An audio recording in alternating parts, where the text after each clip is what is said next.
Quería hacer referencia a un mensaje de Laura Litz que nos pregunta si esa sentencia es ejemplarizante y si es excesiva. Las sentencias no pueden ser ejemplarizantes. Las sentencias aplican la ley a cada procedimiento según corresponda, pero obviamente no puede ser ejemplarizante porque todos somos iguales ante la ley, es decir, no hay una sentencia que vaya a ejemplarizar o a penar más o menos por ser ejemplar respecto de otras conductas. Y excesiva obviamente no, porque como están comentando tanto David como Iván, existen unos tramos de imposición de penas y obviamente una pena de 2 años en absoluto es excesiva para el delito que cometido. Yo me imagino, y Almudena, es Laura, ¿no?, quien ha hecho el comentario, ¿no? Sí. Laura ha hecho el comentario de la justicia y como tú muy bien explicas, la justicia no tiene que ser ejemplarizante, tiene que ser otras cosas, pero ejemplarizante no. Pero seguramente se ha acordado del momento en el que Isabel Pantoja, con 2 años de prisión, ingresó en prisión.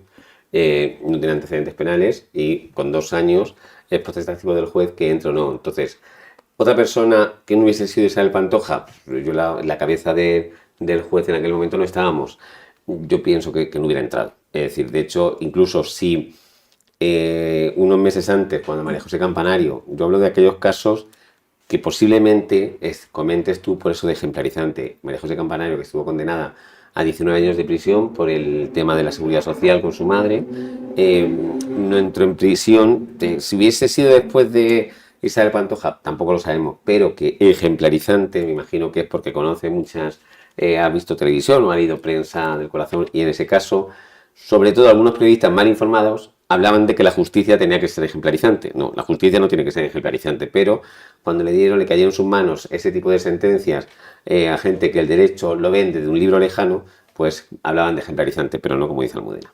Yo aquí quiero hacer un inciso porque precisamente esa pregunta probablemente venga determinada porque a lo largo de hoy he escuchado como que esta sentencia era algo novedoso, era algo, una especie rara, ¿no?, de sentencia que había surgido de no sabíamos dónde. Y yo sí quería recordar un poco lo que ha dicho Iván hace un rato, y es que esta sentencia, aplicada a su caso concreto, evidentemente, tiene su origen en la jurisprudencia que ya viene determinando el Tribunal Supremo, especialmente en esa sentencia del año 2021, donde determinadas conductas delictivas en las que no existe un apoderamiento ilícito, sino que esas circunstancias no acontecen, pero sí se divulgan aspectos íntimos de una persona sin su consentimiento, sin su autorización, evidentemente ellas se determinan como conductas delictivas. Lo que sí que es cierto es que en este caso de esta sentencia conjuga otro elemento fundamental, que es el hecho de que se trata de un tema que ha sido abordado, que es conocido y que trasciende.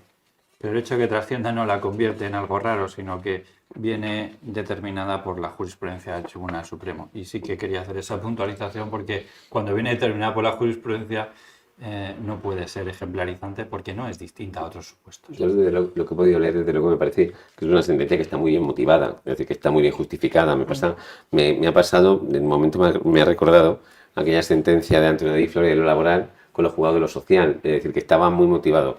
Y después sí que se hace mucha hincapié en el tema de cómo se consigue. Es decir, claro, cómo se consigue. Es que independientemente de cómo se consiga, el responsable es el que escribe o el que lo cuenta. Nunca hay que decir, es decir, aparte de ser un derecho de no revelar fuentes, pero el periodista tiene la obligación de que lo que cuenta, lo que escribe, tiene que estar totalmente contrastado y saber qué límites no se pueden sobrepasar.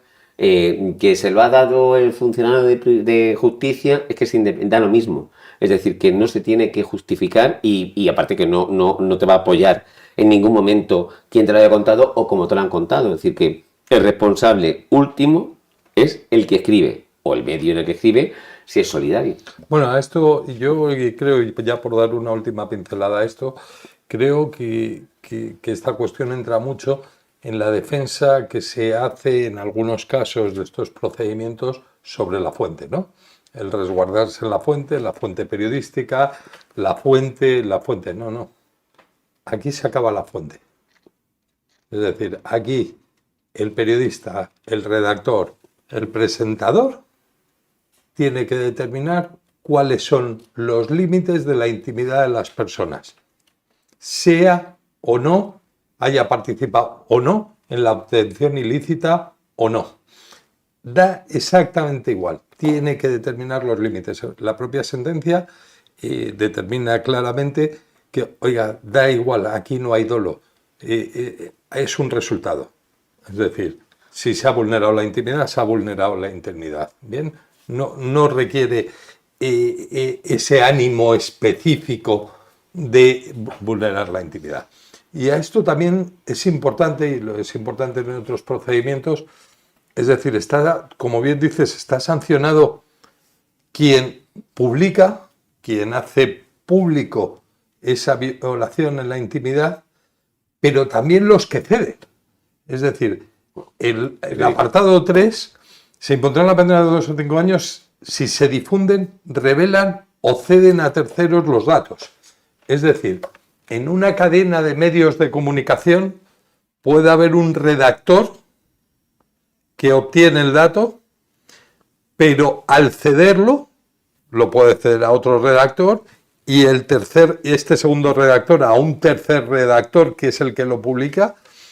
Los 3 redactores o los 3 presentadores o los 3 agentes están tipificados, porque no es solamente la divulgación, sino también la cesión.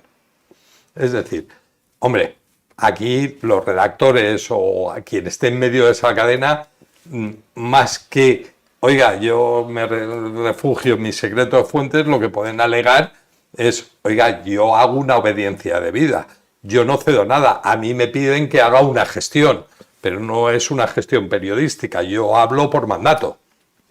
Que hay veces que en estos procedimientos se intenta cortar en los redactores, en los que obtienen la información. No. Esto da igual.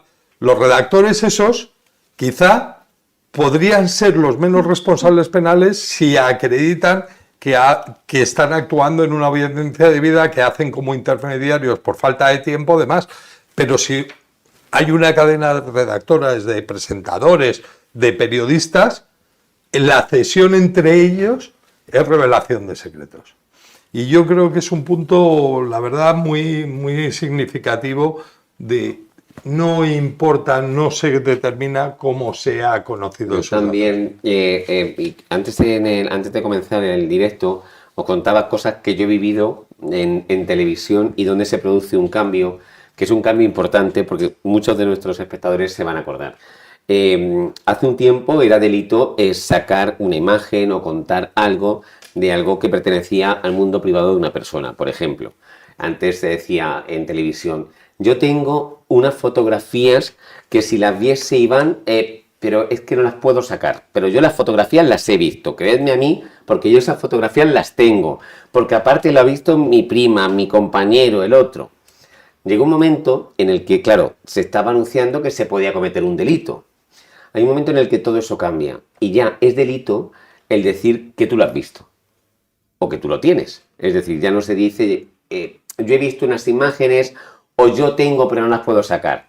Si os dais cuenta en televisión se dice parece ser que hay, que yo no las he visto. A mí me han contado que hay, pero yo ni las he visto, me lo puedo creer, pero yo no he visto nada de eso.